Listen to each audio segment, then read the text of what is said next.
Irmãos, pela graça de Deus, nós vamos continuar o nosso estudo a respeito das nossas doutrinas.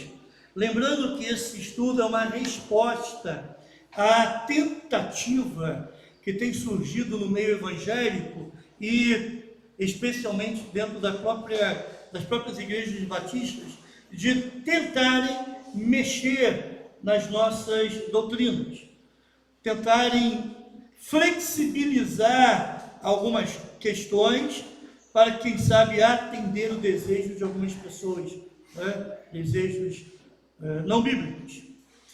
Então nós, como igreja, precisamos estar cientes. Uma coisa que me assusta, eu já falei isso algumas vezes, é a facilidade como algumas pessoas saem da igreja batista e vão para uma igreja pentecostal ou neopentecostal. Porque, em essência, somos iguais. Nós temos bases comuns, que é a fé em Cristo como único e suficiente Salvador, a crença na Bíblia como inerrante, como suficiente, a crença em Deus Pai, Deus Espírito e Espírito Santo. Então temos algo em comum. Mas, ao mesmo tempo, nós temos doutrinas diferentes, distintivas. E são essas doutrinas que nos diferenciam, desculpa aí não achar outro termo, repetir, mas que nos diferenciam de outras religiões, de outras denominações. Por que eu sou batista? Porque eu entendo que as doutrinas batistas são aquelas que mais se aproximam das doutrinas bíblicas. A partir do momento que o irmão aqui, que eu também, ou você, entendermos que, na verdade, não creio mais naquilo que está aqui expresso nas nossas doutrinas, e na realidade eu me identifico mais com a doutrina de um outro grupo religioso, de uma outra denominação, irmão, vá para lá. Não fique numa igreja batista com um coração pentecostal. Entende o que eu quero dizer? Uma vez a gente passou por um processo sucessório, eu não era pastor na época, muito difícil, muito complicado. Só que Deus me deu a graça de crescer muito, mesmo sem ser pastor, né? E desenvolver muita experiência ao longo da jornada cristã. E naquele processo, uma das pessoas que fazia parte da liderança da igreja, viam naquele momento de sucessão pastoral uma oportunidade para a igreja ter uma outra cara que mais se parecia com uma igreja neopentecostal. E ali, naquele momento, com muita coragem, ousadia, não somente eu, mas também outras pessoas, nós barramos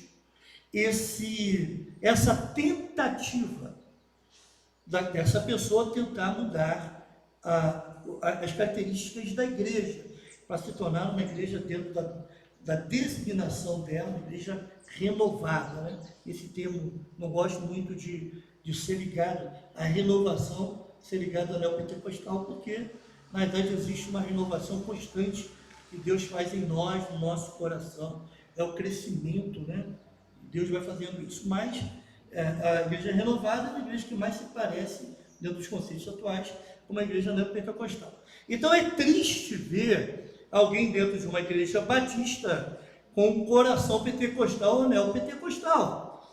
Então, se o seu coração, se você crê que aquelas doutrinas são as mais bíblicas, vai para lá. Não fique. Vai ser bênção lá, né? E vai ser feliz lá. E você não vai perder a salvação se você for para lá. Mas é melhor você estar muito bem instalado, né? E contente onde você está, do que ficar numa igreja e tentar mudar infeliz nessa situação.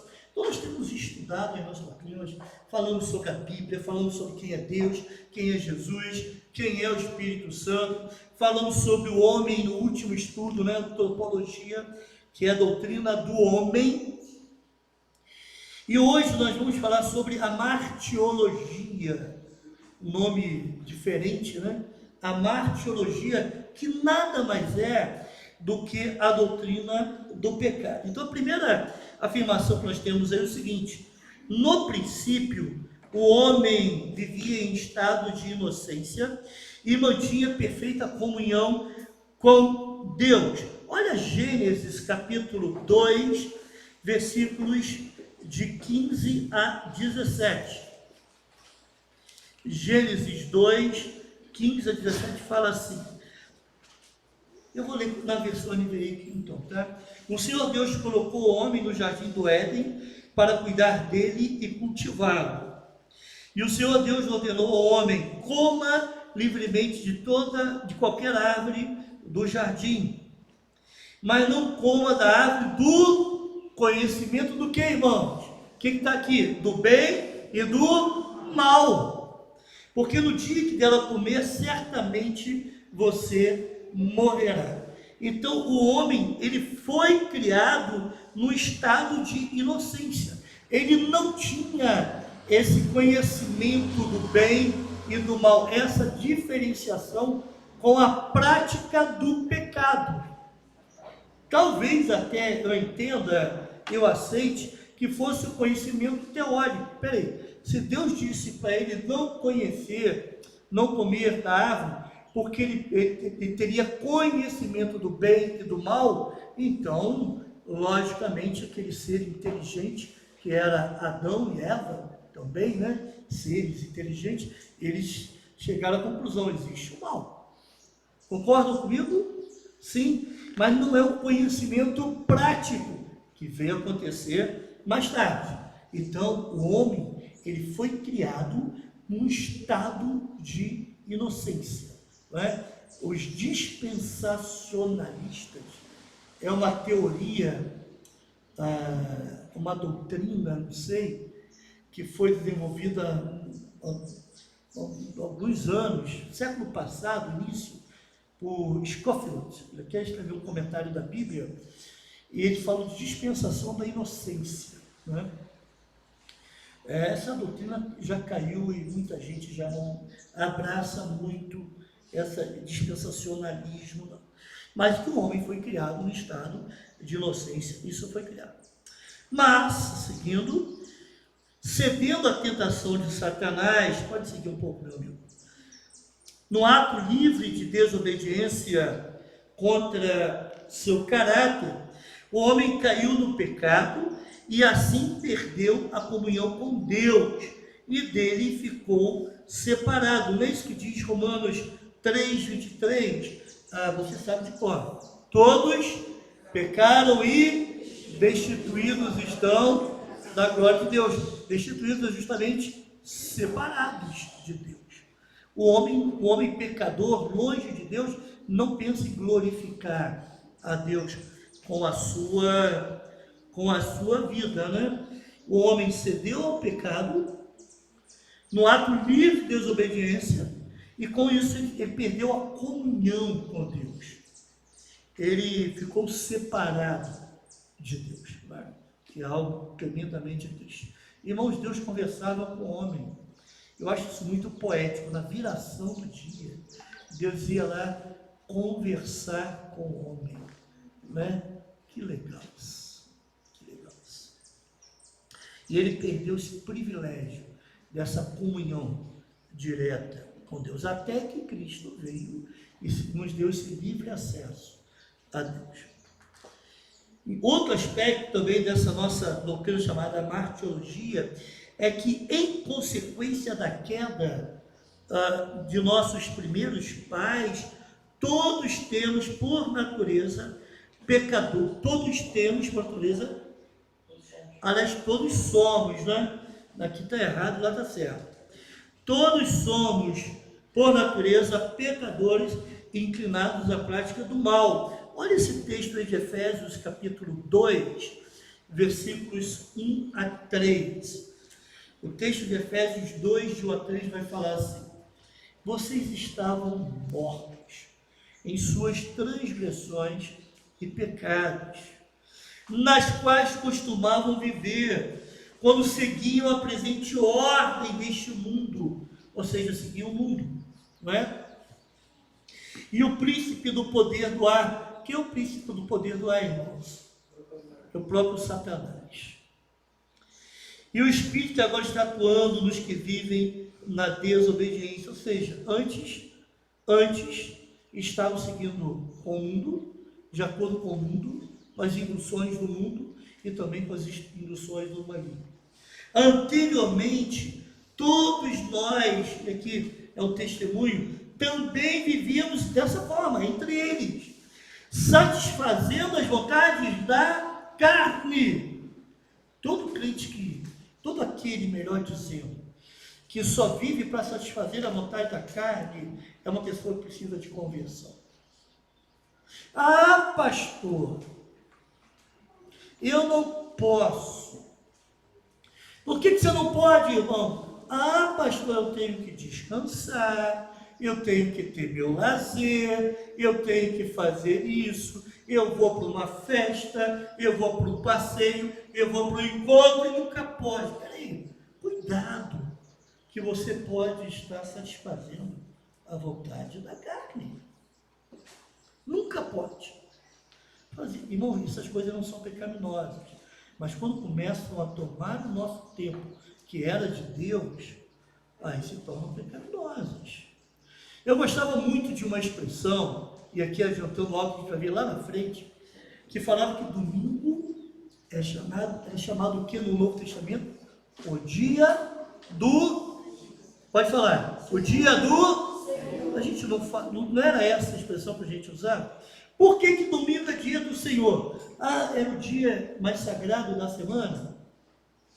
O dia mais importante? Não, domingo é o dia do Senhor, porque as pessoas paravam em suas atividades e dedicavam o domingo para Deus. Era isso. Tão simples. Hoje em dia, por causa... Sabe quando a gente sai de um extremo? A teoria da vara, né? Sai do extremo e vai para o outro? Sabe aquela vara de bambu? Você puxa, solta e vai para o outro lado. Aí, depois que as pessoas entenderam que todos os dias são importantes e sagrados para Deus, então não precisa mais estar na igreja.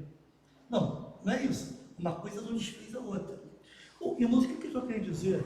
Isso é só ilustrativo, que nós precisamos entender que quando nós colocamos nossos próprios desejos e anseios à frente, os desejos e anseios de Deus, nós estamos agindo segundo a carne, seguindo seus desejos e pensamentos, como os outros éramos por natureza merecedores da ira. Em outra versão que eu gosto muito, filhos da ira. Nós éramos filhos da ira, estavam debaixo do juízo de Deus, condenados. E é isso. Então, essa doutrina diz que, na realidade, todos somos, por natureza, todos, pecadores inclinados à prática do mal. Alguns tentaram dizer que aquele pecado original de Adão ficou restrito a Adão ou à descendência de Adão. Então, a partir daí,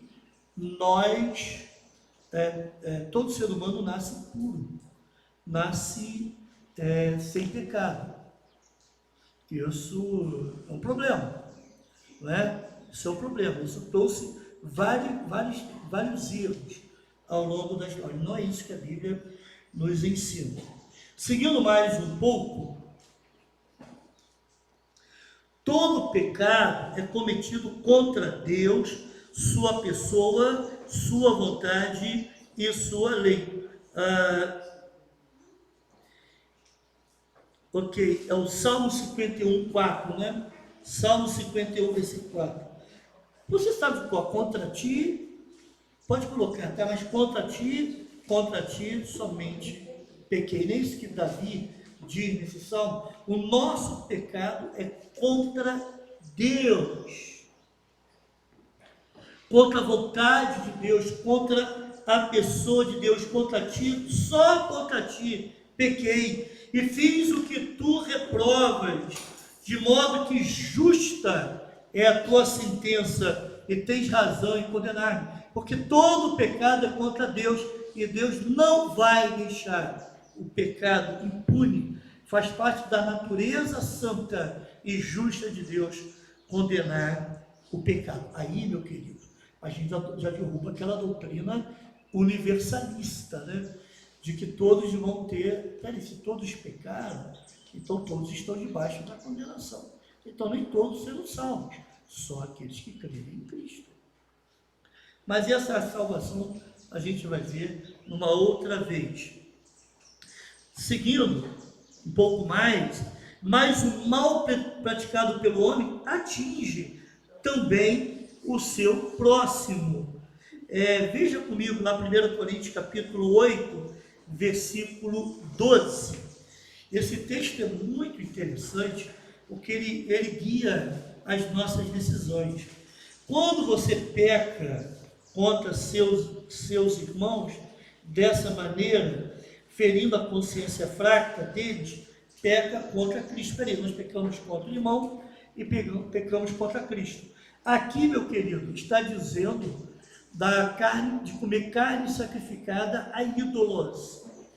Então, as nossas ações, o nosso pecado, ela vai atingir esse seu pecado também contra Deus, mas também pode ser contra o irmão, quando leva aquele irmão a se escandalizar com aquela coisa. Irmãos, eu sou muito franco e honesto, muito direto nas coisas que eu falo aqui. E muitas vezes eu pago um alto preço por isso. Mas eu vi numa rede social, e a rede social revela muita coisa. Está na rede. Infelizmente, um pastor batista, lá no momento de lazer com a esposa, ou mais alguém, eu não lembro se tinha, lá comendo alguma coisa lá, e uma coisa que me chamou a atenção, uma garrafa de vinho e 2 taças. Aí eu me considero fraco na fé, acho que eu sou muito fraco. Eu sou muito fraco, porque isso me escandaliza. Isso para mim soa a coisa do mundo. Entende? Parece que nós precisamos fazer aquilo que as pessoas do mundo fazem, quando que na realidade eu não quero mais nada com esse mundo. Eu não sei se está muito próximo da linha divisória entre aquilo que é do mundo e aquilo que é de Deus. Ele está muito próximo. Ah, pastor, mas ok, você tem algumas dúvidas? Bom, em primeiro lugar, se existe uma conversa, existe uma discussão sobre esse assunto, então o melhor é não fazer. Entende o que eu quero dizer, irmão? Entende? Se há dúvida sobre a questão, então não faça. Ah, mas eu tenho convicção, mas peraí, mas existe dúvida. Então, se alguém, um irmão, vê você fazendo, vai acontecer o que aconteceu comigo, porque eu sou fraco. Eu me escandalizo com esse tipo de coisa. Porque quando eu cresci, desde pequeno, eu cresci com uma prática diferente de vida. Eu fui ensinado na adolescência e na juventude que essas coisas não eram próprias de cristãos. Agora, com 60 anos, você acha que eu vou mudar? Vou mudar. E vou continuar crendo que tem algumas coisas que, embora possa existir até alguma dúvida, mas eu acho que são coisas que mais cheiram a inferno do que a céu. Desculpa, tá? Mas é um pensamento próprio, eu falo. Ok, seguindo um pouco mais, irmãos, eu quero ver com os irmãos o seguinte, pode passar. O pecado maior consiste em não crer na pessoa de Jesus Cristo. o Filho de Deus como Salvador pessoal. Pecado maior, existe um pecado que não tem perdão. E esse pecado que não tem perdão é não crer em Cristo. Se a pessoa não crê em Cristo como Salvador pessoal, essa pessoa não tem salvação. Ela já está condenada. Ela não será condenada. Irmãos, o juízo final vai acontecer somente para testar a nossa condição. Ou você está salvo, ou você é salvo, ou você é condenado. Quando Jesus voltar, ele vai julgar o mundo, ele vai separar aqueles que são dele e aqueles que não são. Ou você já está salvo, ou você está condenado. Aquele que não crê em Cristo já está condenado. João capítulo 3, versículo 36. Quem crê no Filho tem a vida eterna. Já quem rejeita o Filho não verá a vida, mas a ira de Deus permanece sobre ele. Ele é filho da ira, merecedor da ira, e essa ira permanece sobre ele. E é isso que nós cremos, irmãos. Por isso que nós temos algumas pessoas hoje em dia de muito destaque que defendem esse certo universalismo. Para todo mundo, no final das contas, o amor de Deus é suficiente para abrigar todo mundo. Peraí, mas se a pessoa não crê em Cristo, então, meu irmão, não é bem assim não.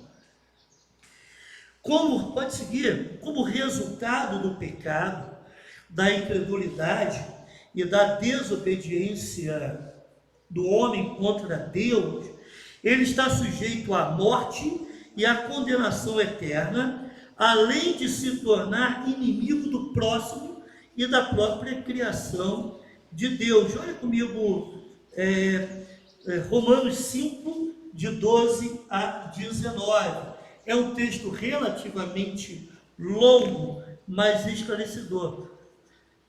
Como resultado do pecado, da incredulidade, da desobediência do homem contra Deus, ele está sujeito à morte e à condenação eterna, além de se tornar inimigo do próximo e da própria criação de Deus. Olha comigo o texto. Portanto, da mesma forma como o pecado entrou no mundo por um homem, e pelo pecado a morte, assim também a morte veio a todos os homens, porque todos pecaram. Pois antes de ser dada a lei, o pecado já estava no mundo, mas o pecado não é levado em conta quando não existe lei. Todavia, a morte reinou desde o tempo de Adão até o de Moisés, mesmo sobre aqueles que não cometeram pecado, semelhante à transgressão de Adão, o qual era um tipo daquele que haveria de vir. E vamos estar dizendo aqui o seguinte, olha só, mesmo quando não havia lei, e aqui está falando sobre a lei que foi dada lá no deserto, mesmo antes da lei existia o pecado. Quer dizer, se existia o pecado, as pessoas sabiam qual era a vontade de Deus, e mesmo assim não praticavam. Entretanto, não há comparação entre a dádiva e a transgressão. De fato, muitos morreram por causa da transgressão de um só homem, mas a graça de Deus, isto é, a dádiva pela graça de um só, Jesus Cristo, transbordou ainda mais para muitos. O que Paulo está dizendo aqui? Eu preciso ajudar nessa interpretação, se o irmão entendeu. Adão é um tipo, Cristo é o chamado de antítipo. Vamos lá, o pecado entrou no mundo através de Adão, e a salvação entrou no mundo através de Cristo. Através de um homem, o pecado entrou no mundo. Então a solução para esse pecado foi também através do homem, embora Deus encarnado em Cristo, e a salvação veio através desse homem. Por um pecado veio o julgamento que trouxe condenação, mas a dádiva decorreu de muitas transgressões e trouxe justificação. Se pela transgressão de um só a morte reinou por meio dele, muito mais aqueles que recebem de Deus a imensa provisão da graça e a dádiva da justiça reinarão em vida por meio de um único homem, Jesus Cristo. Consequentemente, assim como uma só transgressão, e se referindo aqui à transgressão de Adão, resultou na condenação de todos os homens, assim também um só ato de justiça resultou na justificação que traz vida a todos os homens. Logo, assim como por meio da desobediência de um só homem, muitos foram feitos pecadores, assim por meio da obediência de um único homem, muitos serão feitos justos. Observe que não todos, muitos. Entende isso, irmãos? Então aqui está falando desse aspecto. O pecado todo mundo por meio de Adão. E se você se lembra bem, logo após, ainda no capítulo 3, teve as consequências do pecado, né? Na natureza, lembra? Espinhos, cardos, ok? Toda aquela consequência que nós encontramos na natureza. Também veio a consequência para a mulher, principalmente as dores de parto, né? Isso aí veio como consequência também do pecado, lembrando o pecado original, e veio consequência também para o homem. E agora tinha que trabalhar muito para poder conseguir o pão, pelo suor do rosto. Estava observando que teve até a primeira assembleia, né, para saber resoluções em relação ao homem, o que iria ser feito dele. Expulsou e botou o que no quis. Eu não sei, depois a gente conversa sobre isso. Ok, mas a gente entende, então todo mundo foi afetado. A natureza é afetada pelo pecado. Irmãos, preste atenção, por favor. Se você está ali no pátio da igreja, bebeu uma aguinha, eu estou falando de coisas, não é uma suposição, não é hipótese, coisa que eu vejo. Bebe uma aguinha com um copo descartável e bota na janela da igreja e vai embora. Isso é pecado. Porque você precisa aprender a jogar as coisas no lixo. Se você está chupando uma balinha, qualquer lugar, eu vejo isso acontecer continuamente. Chupou balinha, sabe o que pessoas fazem? Amassam e jogam no chão. Irmãos, esse descuido com a natureza, isso é pecado. Isso é reflexo do pecado humano. O pecado atinge tanto a natureza, quanto também atinge as outras pessoas. Ou você acha que a sua discussão essa semana na sua casa foi fruto da graça, né? Isso normalmente envolve algum tipo de pecado. Não sei se é o seu, pode ser do outro, mas o pecado está envolvido, não é? As guerras, você acha que surgem por quê? Em razão do pecado. Então o pecado sempre atinge a natureza e atinge as outras pessoas. Seguindo um pouco mais, andando ainda, separado de Deus, o homem é absolutamente incapaz de salvar-se a si mesmo, e assim depende da graça de Deus para ser salvo. Essa é uma doutrina extremamente simples, mas muito difícil de ser aceita. As pessoas não entendem. Como assim, pastor? Tanto é que eu repito isso daqui algumas vezes. Se eu perguntar por que você é salvo, muitos não vão saber responder. Muitos vão dizer que eu tento agradar a Deus com as minhas coisas que eu faço. Eu procuro fazer a vontade de Deus, fazer as coisas de vontade, eu oro, entendeu? Isso é legalismo. Então, infelizmente, ainda está entranhado dentro do coração de muitos o romanismo, não é? A ideia de que, ou a idolatria, de que eu preciso fazer algo para Deus, para merecer de Deus a salvação. Mas Efésios 2, 8, 9 diz que pela graça Sois salvos por meio da fé. Isso não vem de vós, é dom de Deus. Não vem das obras para que ninguém se glorie. Irmãos, a salvação é pela graça, mas se crê, por meio da fé. Tem que crer em Cristo. Mas não é algo que você faça, é aquilo que Deus fez por nós, através de Cristo. Nós precisamos crer nisso, não é? Senão o ladrão da cruz, o ladrão da cruz não pôde fazer nada, o ladrão da cruz não pôde ser batizado, não é? Você crê que o batismo salva? Está furado aí essa tese, não é? O ladrão da cruz não pôde participar da ceia, o ladrão da cruz não pôde ter práticas eclesiásticas, participar de uma igreja, e Jesus disse: hoje mesmo estarás comigo no paraíso.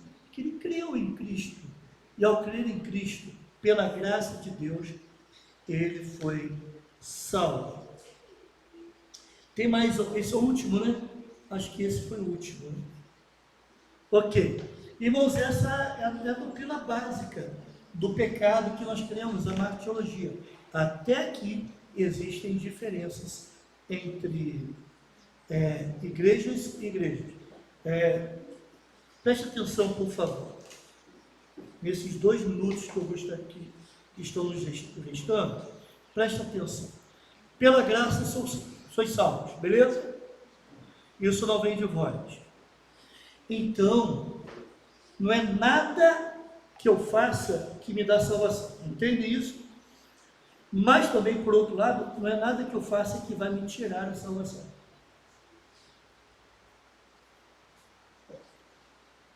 Entenderam essa lógica? Se eu não faço nada para me salvar, então não tem nada que eu faça que vai me roubar, porque eu recebi isso pela graça. Aqui isso acaba sendo um distintivo, porque os irmãos sabem que existem denominações evangélicas que acreditam que o crente perde a salvação. Então ele está salvo agora, daqui a 5 minutos ele está mais salvo. A salvação não está no eu. Não está no eu, está em Cristo. Não é? Entende isso, irmãos? Amém? Até aqui, como é bom conhecer as nossas doutrinas. No próximo estudo que nós vamos fazer, vai ser sobre soteriologia, que é a doutrina da salvação. Soteriologia, que é a doutrina da salvação. Vamos orar? Encerrando, então, esse nosso estudo pela manhã. Depois não se levante, que nós temos alguns comunicados importantes, tá bom? Após essa oração. Deus, muito obrigado pela salvação que é em Cristo. Esse estudo mostra o quanto que nós éramos pecadores, estávamos debaixo da ira, mas de alguma forma tu nos encontrastes nesse tempo de perdição e pela tua graça nós fomos salvos, porque Cristo nos salvou e crendo nele, na sua obra na cruz, nós podemos ser salvos da condenação do pecado. Obrigado, Deus, obrigado, porque ao compreender o que é o pecado, nós podemos compreender o valor da nossa salvação também. Obrigado por esse tempo aqui. Leve os irmãos para casa com tranquilidade e que à noite, às 18 horas, possamos estar aqui mais uma vez para prestarmos culto a Ti. Em nome de Jesus. Amém. Amém.